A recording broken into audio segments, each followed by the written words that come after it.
TP2. Quem vê, quer ver.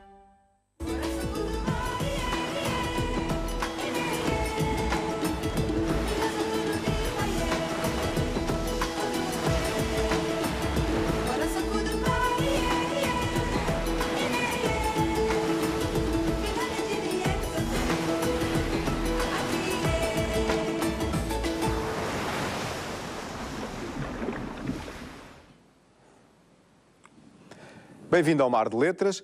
Todos sabemos de onde somos e a que lugar pertencemos, mas se calhar poucos de nós o sabemos com tanto detalhe como o nosso convidado de hoje. Jorge Araújo sente-se de Cabo Verde, da ilha de São Vicente, do Mindelo e da sua rua. Jorge, bem-vindo ao Mar de Letras. Obrigado. É inevitável começar, na sequência desta introdução, perguntando como é que é possível manter tantas raízes. Eu acho que eu sou profundamente... Eu tenho a dupla nacionalidade, mas eu sou profundamente cabo-verdiano. E, para além de ser profundamente cabo-verdiano, eu sou o que a Cesária Évora costumava dizer, o mocinho de São Vicente, é que é o rapazinho que cresceu no Mindelo. E eu cresci no Mindelo, numa rua particular, que era uma rua que se chamava Rua Sá da Bandeira, e depois mudaram os nomes, chama-se agora Rua Moçambique, que é uma rua do centro histórico da cidade, onde eu ainda tenho a minha casa, a casa dos meus pais. É uma rua que, na minha juventude, havia muitas crianças e, portanto, era uma rua cheia de histórias. Agora é muito mais triste porque as crianças foram saindo, que é um dos grandes problemas de Cabo Verde, e agora, basicamente, vivem sobretudo velhos. Mas eu chego naquela rua, por exemplo, se eu estou lá em Cabo Verde, se passo umas horas sem sair de casa, os vizinhos vão-me bater à porta para saber como é, se eu estou bem, se não estou bem. Há uma história interessante que os meus vizinhos da frente pertencem agora à Igreja Universal do Reino de Deus, mas não podem consumir nem ter bebidas alcoólicas, mas eles têm uma propriedade em Santo Antão e quando eu lá estou, vão às escondidas levar-me uma garrafa de grog e depois o outro vizinho levar-me duas mangas ou 3 bananas. Isso só é possível porque eu pertenço àquele lugar e as pessoas sabem também que eu lhes pertenço e eles pertencem. A minha vida entrelaçou-se com a deles e mesmo eu vivo há mais tempo fora de Cabo Verde do que eu vivo em Cabo Verde. Mas, como dizia um amigo meu, às vezes dá a impressão que eu nunca saí daquela rua especificamente, mas como na minha infância era uma rua cheia de crianças, com um manancial de histórias do outro mundo, eu tenho histórias até o final da minha vida, não saindo daquela fase da minha infância. Regressa ciclicamente a essa rua e a essa casa para refrescar memórias ou para recarregar baterias? As duas coisas. Eu não preciso propriamente recarregar memórias, porque as memórias trouxe-as comigo e vou vivendo dessas memórias todos os dias. Sendo que eu sou uma pessoa que já viveu em vários países do mundo, que considero-me de certa maneira um cidadão do mundo, mas quando se lê, por exemplo, os meus livros, os meus amigos sabem, por exemplo, onde é que vão buscar pequenos pormenores que só podiam ter acontecido ali ou só podiam sair de uma pessoa que viveu ali. Eu regressava muito mais vezes a Cabo Verde, mas entretanto o meu pai faleceu há 10 anos. Eu agora vou pelo menos uma vez por ano até para ver a minha casa, como é que está, tem lá uma casa fabulosa e é curioso que eu gosto de entrar naquela casa. Já tive várias casas na minha vida. É a única casa que eu nunca me desembaraçarei, nunca, será sempre minha. E eu gosto de chegar, ter essa sensação de chegar no Mindelo e de meter a chave na minha porta, de entrar, depois temos lá o que o meu pai chamava um jardim de inverno, sentar no banco do jardim, pegar um cálice de grog, o mesmo cálice, que era o cálice que o meu pai bebia, um cálice de alumínio, tomar um bom grog e dizer agora cheguei, a partir de agora estou no Mindelo. E depois agora é passar os dias a descansar. Foi nessa casa da Rua de Sá de Bandeira que levou para os sonhos, os enredos dos primeiros livros que lia? Eu sou de uma geração onde não se lia muito. Eu tenho a sorte de ter, na minha família, lia-se mais do que na maior parte das outras famílias. E há uma coisa que agora, dito agora, as pessoas acham que é assim muito, que é uma grande loucura, mas não, por exemplo, a minha geração leu, aprendeu a ler e a construir histórias através de um jornal, que já não é o que é, que era o jornal À Bola. Eu li-o À Bola. O meu pai era uma das... acho que são 2 pessoas que recebiam o jornal À Bola. Na altura ainda era o trissemanário. E o meu pai recebia, eu lia-o À Bola todo o jornal e depois aquilo ia passando para os meus amigos. Sendo que o À Bola daquela altura havia pessoas, quer dizer, o Carlos Pinhão, escrevia anormalmente bem. Havia uma série de jornalistas que escreviam, depois havia o Cruz dos Santos, que eu tinha que ir buscar dicionário para ver o que é que... Depois havia aquelas coisas que eu gostava muito, que era o Hoje Jogo Eu. Sim. Havia uma série de monstros sagrados e nós, muitas vezes, o futebol era uma coisa quase acessória. Eu lembro, por exemplo, quando o Carlos Pinhão ia para um país, para a Checoslováquia, que é um país que já não existe, que era um país do Bloco de Leste, o prazer de tentar ver nas entrelinhas o que é que ele queria dizer. Ele era tão rebuscado. Depois há outra pessoa, mas isso já na altura do 25 de Abril, o João Alves da Costa, escreveu uma série de livros, Droga e Prostituição em Lisboa, Violentar e Recuperar Menores em Portugal. Muitas vezes agora eu ouço pessoas a dizer, tal pessoa escreve, não vou dizer nomes, mas inventou um estilo de escrita. Não, o João Alves da Costa tinha aquele estilo de escrita porque ele fez um curso de não sei o quê nos Estados Unidos e veio com uma maneira completamente diferente. É óbvio que depois há os livros, vamos aprendendo um bocado com o Jorge Amado.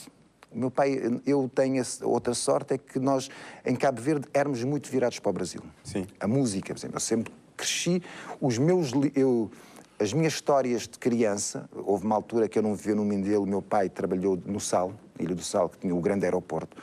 Eu ainda há dias estive em Cabo Verde, trouxe os meus livros, as histórias de Gata Borrelha, etc. É tudo discos em brasileiro. O meu pai era o diretor da Alfândega do Sal, dava-se muito bem com as pessoas da Companhia Aérea Varig, e tudo o que eu recebia vinha do Brasil. As músicas, os livros, e isso é uma altura que a gente... Por exemplo, descobrir o Jorge Amado naquela altura é uma revelação. Sim. E depois ter a possibilidade que na altura não se tem consciência, é de privar com pessoas, por exemplo, Baltasar Lopes da Silva, que é um monstro, para mim é de longe o melhor escritor cabo-verdiano. E a minha avó morava na casa em frente a dele, e depois ele disse-me isso muito mais tarde, já nem me lembrava. Eu era miúdo, entrava pela casa dentro, a mulher do Baltasar era uma pessoa adorável, portanto, ter a possibilidade também de ir cruzando com essas pessoas e de...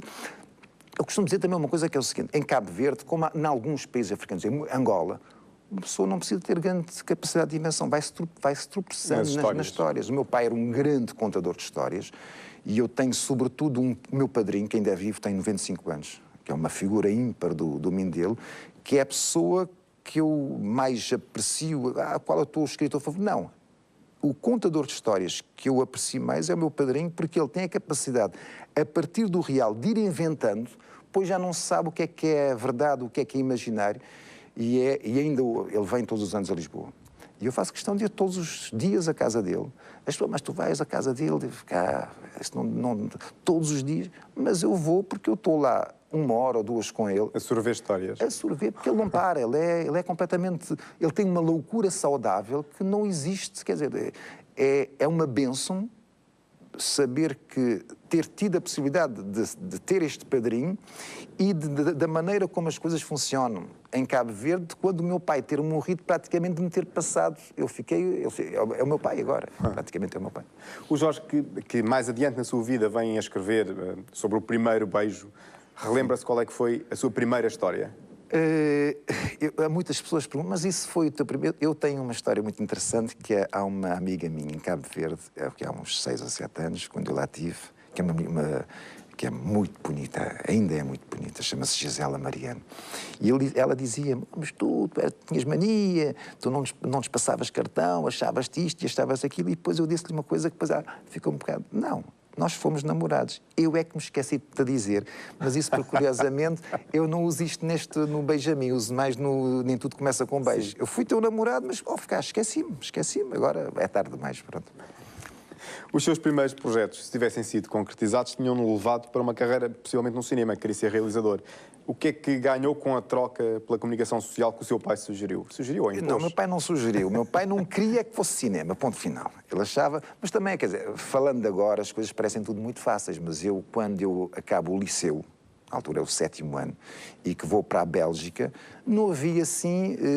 para já não havia a informação que há agora sobre os cursos e o número de cursos que há agora. Basicamente, naquela altura, havia medicina, mas eu medicina nem pensar, havia direito, também não me dizia grande coisa, havia engenharia, e eu, na minha loucura, vou fazer engenharia aeronáutica, porque eu gosto de voar, vou fazer aviões. Só que eu fui confrontado com a realidade. Quando eu cheguei à Bélgica, fui confrontado. Eu não percebia nada de matemática. Porque foi ali que eu, entretanto, comecei a frequentar muito os cinemas, coisas, quer dizer, em Cabo Verde sempre fomos muito cinéfilos, mas agora é estar num país como a Bélgica, onde tu estás perto das coisas a acontecerem. Eu comecei a ver e pensei, o que eu quero é contar histórias. E eu disse, eu quero ser realizador de cinema. Eu escrevo essa carta ao meu pai, na altura, não havia telefonemas, não havia e-mails, é cartas. Explicar que eu queria ser, meu pai, tu estás, mas é maluco. Isso é profissão de ricos. E, entretanto, o meu irmão, na altura, eu tinha outros 2 irmãos na Bélgica a estudarem. Os 2 estavam a fazer economia, sendo que o do meio, que é o meu mais velho, um ano mais velho, começou em economia e tinha descoberto a comunicação social. Porque ali fazia-se, na Bélgica disse candidature, os primeiros 2 anos, depois permitem-se fazer uma série de cursos. E ele tinha decidido ir, na altura, comunicação social, que é uma coisa, quer dizer, não havia ninguém em Cabo Verde, quer dizer, pensava-se que jornalista é uma coisa de brincadeira, chegava-se lá no microfone, mandava-se 2 bocas, não é a ideia que temos agora de jornalismo. E depois eu comecei a pensar e disse, provavelmente se eu gosto de contar histórias, eu vou fazer jornalismo, que é uma profissão como o meu irmão já está a fazer. O meu pai já aceitará isso, com a condição de depois fazer paralelamente teatro, o que eu fiz, e a ideia final era, no fim, fazer cinema. Ou seja, com os vários créditos que eu ia tendo, tanto da comunicação social como onde escolhi muitas disciplinas que tinham a ver com cinema e com a opção do teatro, no fim, tentar ter o curso de cinema... Chegar ao mesmo resultado prático, no fundo. Sim, chegar a fazer mais 1 ano ou 2, sobretudo 2 anos, e fazer realização de cinema. Entretanto, já tinha um filho, depois tive o segundo, já não dava de continuar, tive que voltar para Cabo Verde. Volta para Cabo Verde e chega a ser jornalista de televisão, mas... Cheguei a Cabo Verde, não? corre muito mal. Mas também era natural que o Cabo Verde era um regime de partido único. Eu tive, acho que foram 6 meses a trabalhar para a televisão de Cabo Verde. E eu, como sempre faço, trabalhava que nem um cão. E depois houve lá, aquilo era... Eu costumo dizer que é a melhor coisa que me aconteceu na vida, porque eu estava tão embrenhado naquilo que já não via mais nada e provavelmente ainda estaria em Cabo Verde e isso seria muito mal para mim. O que acontece é que houve um dia, a pretexto de eu não... O jornalista era um funcionário público, portanto, eu cheguei lá, comecei a trabalhar, queria lá saber de papéis. Não meti papéis, não aqueles papéis para ser aceito e etc. E depois, com base nisto, um bom dia fui despedido. Com base nisto, quer dizer, eu era a única pessoa que tinha formação superior naquela televisão. Eu era a única pessoa que percebia televisão naquela televisão. O diretor era um incompetente do outro mundo, mas também era sobrinho do primeiro-ministro. E de repente põe-me na rua, que é uma situação complicada. As pessoas agora... Tá bem, mas agora o Cabo Verde é uma democracia. Na altura, não. Na altura, quando me correram comigo da televisão, mas eu vou fazer o quê em Cabo Verde? Porque, basicamente, até as organizações internacionais, a FAO, eu lembro de ter tentado ir à FAO, era um belga, um representante, no primeiro dia, precisamos de uma pessoa com as tuas características, mas depois, quando soube porque é que eu tinha sido corrido, não. E ali o que me safou, e eu devo-lhe isso pelo resto da vida, é que uns dias antes de eu ser despedido da televisão, eu tinha de ter com o Ministro dos Negócios Estrangeiros, Silvino da Luz, com quem eu trabalhei, que eu gostei imenso de trabalhar. Tinha de falar com ele sobre um projeto de um documentário, porque ele fez parte daquele grupo que deveria ter, que durante a luta armada devia ter desembarcado em Cabo Verde, que tinha que ter formação em Cuba e depois devia ter desembarcado. Um projeto que abortou ainda bem, porque senão eram todos aniquilados em Cabo Verde, não sei onde é que se esconderiam. E eu fui falar com ele, portanto, quando me acontece essa coisa da televisão, quando sou corrido, onde é que eu vou trabalhar? E fui ter com ele. Cheguei e disse, olha, eu vou-lhe dar a minha versão é esta. Eu não vou entrar em detalhes porque já se passaram tantos anos e eu acho que foi a melhor coisa que me aconteceu.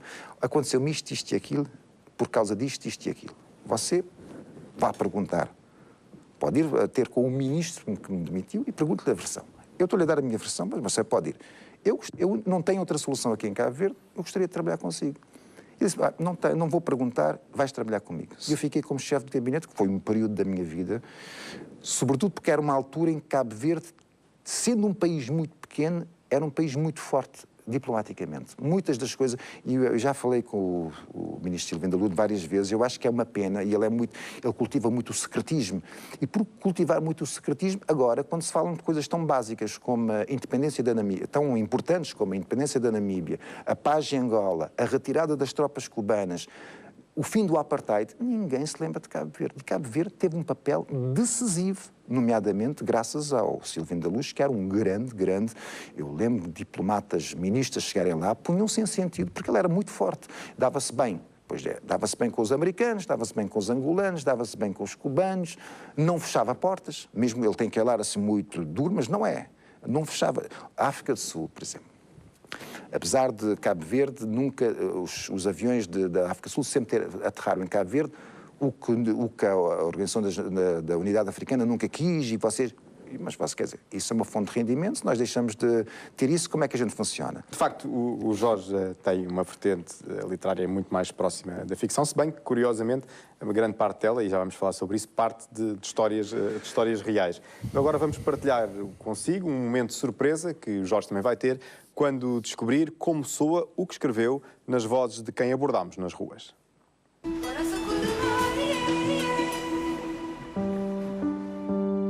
Na guerra não se brinca, Ussi. Queres mesmo ficar, não é?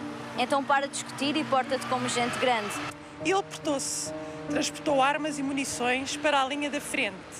Fez de pombo-correio, foi ajudante de cozinheiro. Aprendeu a fazer arroz de todas as maneiras e feitios. Mas durante quase um ano, o prato principal foi uma mão cheia de nada. Não matou, mas viu morrer. Conviveu com o cheiro nauseabundo dos cadáveres em decomposição. Partilhou o dia-a-dia de combatentes com nomes estranhos, como capacete de ferro ou ramo das facas. Assistiu ao espetáculo dos abutres a depenicarem restos de corpos de mercenários estrangeiros. Tropeçou em esqueletos de soldados que não tiveram direito a uma última morada.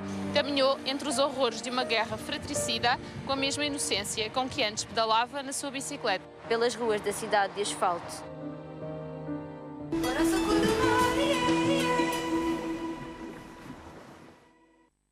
Jorge, foi uma leitura do comandante Ussi, mas, curiosamente, o Jorge não gosta de escrever. Eu tenho um problema grave, que é o seguinte. Eu vivo da escrita. Sou jornalista, vivo da escrita, escrevo livros, mas detesto escrever. Ou seja, não sou há pessoas que eu conheço que estão sempre a tomar notas, depois têm diários, depois têm blogs. Eu, se fosse por mim, não escrevia.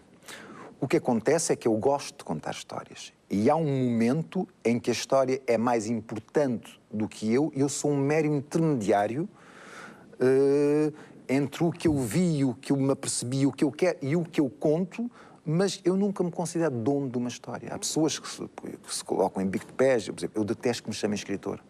Detesto que me chamem escritor. Por uma razão muito simples. As pessoas que eu considero escritores, eu nunca chegarei aos calcanhares delas. Mas, por outro lado, há muita gente que diz que é escritor e que não sabe escrever. Portanto, eu não quero saber. Eu prefiro que digam aquele rapaz que conta histórias, que é o que eu quero contar, mas essas histórias eu já os conto nos jornais, já os conto na televisão, quando eu fiz televisão, e eu conto-os aqui. Por exemplo, o Ussi... O Ussi é uma reportagem do Independente. É uma reportagem do Independente. O Ussi é uma reportagem... Dizem-me, o Ussi é um livro para crianças. Não é. É uma reportagem de guerra. Quando fiz o Ussi sai num jornal chamado Independente, e depois tem uma história curiosa, é que sai no Independente, depois, 2 anos depois, faz-se uma antologia das melhores reportagens. O Ussi é publicado na antologia das melhores reportagens dos anos 90, e o Pedro Sousa Pereira, que foi meu parceiro ao longo dos 4 primeiros livros, quando lê o comandante Ussi, porque, curiosamente, das várias reportagens que eu tinha feito na Guiné-Bissau, na altura do golpe de Estado do Nuno Vieira, a que ele tinha gostado mais não era o Ussi, era que é do Chuba de Terra, que é um feiticeiro maluco. Mas quando ele lê essa reportagem, que sai nessa antologia, ele faz uma fotocópia do texto, e ele, naquele momento, já estava em Lisboa, mas tinha a filha Rita, vivia no Porto, tinha, acho, 12 anos, a idade do personagem do Ussi, do comandante Ussi. Ele faz uma fotocópia, tinha oferecido à filha uma bicicleta e leva-lhe o texto a dizer, quando fores maior, lê esse texto. Até esse texto não é propriamente um texto para crianças. Curiosamente, na semana seguinte, quando vai ao Porto, a filha que saiu ao pai é muito curiosa, tinha batizado a bicicleta de comandante Ussi, e ele ali começa-me a pressionar para nós escrevermos, não, para eu escrever e para ele ilustrar, porque ele é um grande ilustrador, e é assim que... vou-lhe dizendo ao Pedro, está bem, ok, está bem, mas a partir do momento que eu lhe digo que está bem, eu fico condicionado, ou seja, eu sei que eu tenho que fazer. E as coisas foram correndo, o tempo foi passando, ele ofereceu-me um quadrozinho, este é o UCI, ele fazia-me sempre, não é chantagem, boa chantagem, pressão, tens que escrever e etc. E foi uma altura que eu fui para a BBC, e que foi num mês de dezembro muito, muito frio. Eu normalmente ficava em casa do meu irmão, que também vivia em Londres, mas houve um amigo meu da Guiné-Bissau, isso é tudo muita coincidência, que ia passar férias em Cabo Verde e disse, olha, podes ficar à minha casa a tomar conta. E ele explicou-me como é que funcionava o aquecimento central, só que eu percebo muito pouco de máquinas. Quando eu cheguei lá não me dei nada e, portanto, aquilo era um frio gigantesco. E houve uma noite em que eu lá, cheio de frio, a história toda, porque é a mesma história, mas é uma história diferente. A bicicleta é muito mais personagem aqui no UCI, como é óbvio, que é numa reportagem, sendo que é sempre a mesma história. O que é a guerra para essa criança? A guerra não começa com os primeiros disparos, não termina com o calar das armas. A guerra começa para ele no dia em que ele é obrigado a abandonar a sua bicicleta e fugir, e termina um ano depois, isto é real, mas isso é real, um ano depois, quando termina a guerra, que ele vai lá, onde deixou enterrada a bicicleta, começa a cavar e descobre a sua bicicleta. O Jorge encontra neste ofício, não lhe vou chamar de escritor, para não o provocar, mas neste ofício de escrever livros, a hipótese que está interdita ao repórter de fazer com que as histórias acabem de uma determinada maneira? Eu acho que, apesar de... vou ser particularmente polémico, eu acho que se faz, neste momento, está-se a fazer muita ficção no jornalismo português. Pois está, sim, sem dúvida. Muita ficção, ou seja, eu vejo reportagens, e sobretudo que é uma coisa muito complicada. Os jornalistas, quando vão, sobretudo para o exterior, sem fotógrafos, há muita ficção. E depois, quando vês jornalistas a dizerem que, por exemplo, vão ao Afeganistão e que durante um dia tiveram com um taxista, tiveram com um talhante, tiveram com mais isso, e depois fazem um resumo, e já é ficção, e já não tem nada a ver com... Jornalismo são factos, o comandante Ussi foi contado com factos enquanto jornalista. Agora, é óbvio que a partir do momento que acaba o jornalismo e começa a ficção, tudo, mas mesmo tudo é permitido. Isso é uma coisa muito boa, sobretudo porque este Ussi aqui tem uma vida... Eu dei este Ussi, esse Ussi existe na realidade, mas dei-lhe uma vida completamente... Dei-lhe mais vida. Deu-lhe a vida que gostava que o verdadeiro Ussi tivesse tido? A história acaba... A história do livro acaba como a história da reportagem. É óbvio que eu costumo dizer, quer dizer, já se passaram muitos anos, mas quer dizer, deve ter sido... É um miúdo de 12 anos que está na guerra, mas deve ter sido o melhor período da sua vida. Porque naquele clima de guerra havia uma certa camaradagem, ele era acarinhado. Nós estamos a falar de um país, Guiné-Bissau, eu nunca cito no livro, mas é Guiné-Bissau, que é um país como aquilo não existe. Aquilo é um estado de espírito. É um narcoestrado. Eu tenho amigos, e isso revolta-me, porque eu gosto muito da Guiné-Bissau. Eu gosto de ir para a Guiné-Bissau, eu ia muitas vezes à Guiné-Bissau e ao interior, que as pessoas são fabulosas, mas a verdade é que é preciso ter muita paz de espírito para acreditar que aquilo existe. Jorge, no meio da sua criação, há um título e um conteúdo que destoa, por assim dizer, e que também teve um parto peculiar. O Benjamin é diferente dos outros. O Benjamin é filho de um livro que só sairá, provavelmente, no final deste ano. O Cemitério dos Amantes Vivos. O Cemitério dos Amores Vivos. Dos Amores Vivos, sim. O Cemitério dos Amores Vivos. Ou seja, houve uma altura que eu decidi escrever uma história, e eu às vezes levo isso, como eu não gosto de escrever, tento criar um universo, ou seja, como é uma história muito poderosa, eu na altura aluguei uma casa perto da zona onde eu vivo agora, no Príncipe Real, mas que é uma casa interior, onde praticamente não tinha luz, para escrever aquele livro. Eu não gosto de escrever, mas escrevo muito depressa. Eu, quando começo a escrever... Se calhar até por isso é que escreve depressa. Sim, o Benjamin foram 3 semanas. E acabou. Foi mesmo despejar tudo. E, ora, eu aluguei aquela casa e eu tinha lá um espaço interior onde eu escrevia. Escrevia todos os dias à noite. Escrevia até às 4, 5 da manhã, depois às 6 da manhã, depois acordava às 9, ia trabalhar, voltava a escrever. Eu chego ao fim... Quando eu chego no último capítulo, parei. Parei que eu sabia que se continuasse aquela história ia fazer-me mal. É uma história muito forte. Eu sabia que ia me fazer mal, que ia dar cabo de mim, portanto, eu tinha alugado a casa para 3 ou 4 meses, escrevi aquilo vamos lá, um mês, depois passei o resto do tempo sem fazer nada. Depois disse, agora tenho que ir mais longe, vou alugar uma outra casa, num lugar onde as pessoas não me podem... Foi aqui, por acaso aqui perto de Santa Apolónia, que é um lugar onde ninguém... Santa Apolónia não fica ninguém, aquilo não é caminho para ninguém. Portanto, eu estou lá, ninguém me chateia. Estive lá mais 3 meses, também não consegui escrever. E é quando eu passo por uma casa que tem agora, onde eu vivo ainda, que tem uma vista brutal sobre Lisboa, eu disse, agora vou ter que escrever esse livro. Eu tenho um problema com os computadores, mas isso não é uma questão de livros, de ficção. Já como jornalista, eu acho que o meu computador é um ser vivo. Quer dizer, eu lembro quando ia em reportagens de guerra, o primeiro dia passava praticamente, quer dizer, à noite ali a acariciar o meu computador, a dar-lhe beijinhos, olha, não toca há muito tempo, mas não é porque eu não gosto de ti.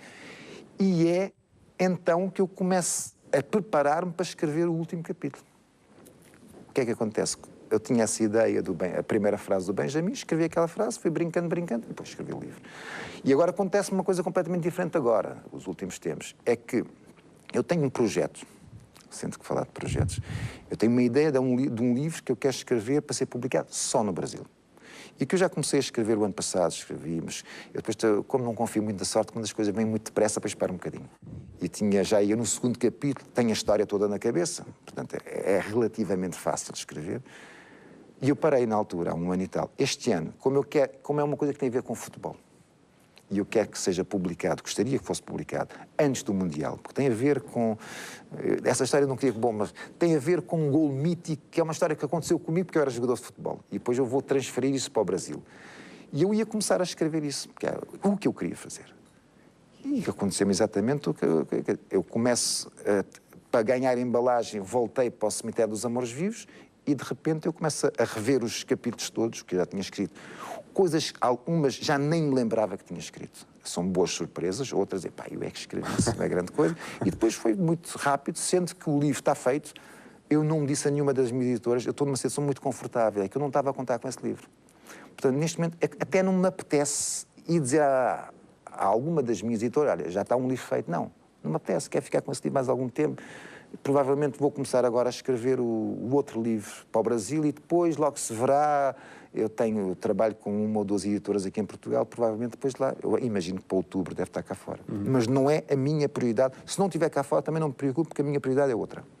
Nós estamos a chegar ao final do tempo que tínhamos para conversar, mas ainda falta uma parte muito importante de cada um dos nossos programas, a sugestão de leitura que traz o nosso convidado, Baltasar Lopes, Chiquinho. Chiquinho. Eu, para já, porque eu não leio esse livro há anos e anos e anos. Li há não sei, já tenho até quase vergonha. Mas é óbvio que o arranque deste livro, como quem ouve uma melodia muito triste, recorda a casinha em que nasci no Calejão. Isso eu lembro perfeitamente. E eu trouxe esse livro para já porque é um livro muito importante, dos mais importantes livros escritos por escritores cabo-verdianos. E o Baltasar, basicamente, em romances, escreveu este. Não é preciso estar aqui a escrever 50 livros para ficar na história. Ele escreveu este livro e ficou. E, sobretudo, pela personagem do Baltasar Lopes da Silva. Quer dizer, o Baltasar Lopes da Silva era uma pessoa muito disponível, muito cabo-verdiana, terrivelmente, sentia Cabo Verde. Eu lembro-me quando fez-se um simpósio de claridade, ele é um dos claridosos, eu trabalhava ainda na televisão antes de ser corrido e disseram-me, olha, vai ao menino dele, tenta arrancar-lhe uma entrevista, fui à casa dele, gostaria de uma entrevista, disse, mano, entrevista não dou, mas se quiseres passa cá mais tarde. Eu estive em casa dele até às 3 ou 4 da manhã a conversar. E das pessoas de ecologia, que é uma coisa que toda a gente fala, estou a falar de coisas há 20 e tal anos. Ele falava-me disso tudo. E depois ele tem, como ele disse, depois lembrar-me nas histórias quando eu era criança e etc. E depois tem essa mulher fabulosa, que é a Dona Teresa, que as pessoas não sabem, mas que é uma mulher, deve ter 80 e tal anos, mas que lançou um disco, um CD há 15 anos, de música tradicional cabo-verdiana. E é uma homenagem ao marido, que o marido gostava muito de ouvir cantar. É um disco fabuloso e que passou completamente desperdido. Portanto, não é só pelo Chiquinho, é pelo Chiquinho. A apresentação feita do livro e da família do autor também. É o Jorge, Chiquinho. foi um prazer termos tido esta conversa. Até uma próxima oportunidade. Nós regressamos com um novo programa e esperamos encontrá-lo aí a fazer-nos companhia. Até lá.